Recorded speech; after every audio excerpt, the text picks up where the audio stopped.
guys Emmanuel. I'm grade 11 ICT students. Today, we're gonna talk about the nature of ICT and the context of your lives, society, professionals, jobs. What is ICT first? ICT stands for Information Communication Technology.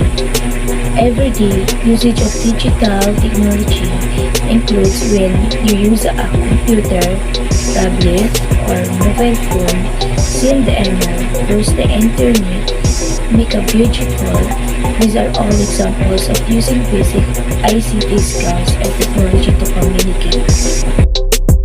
Information and Communication Technologies or ICT includes products that store, process, transmit, convert, duplicate, or receive electronic information.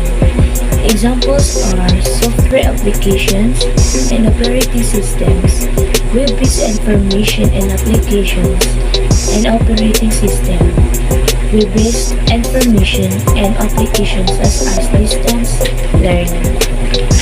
Telephones and other telecommunications products, video equipment, and multimedia products that may be distributed on video types, CDs, DVDs, email, or the World Wide Web.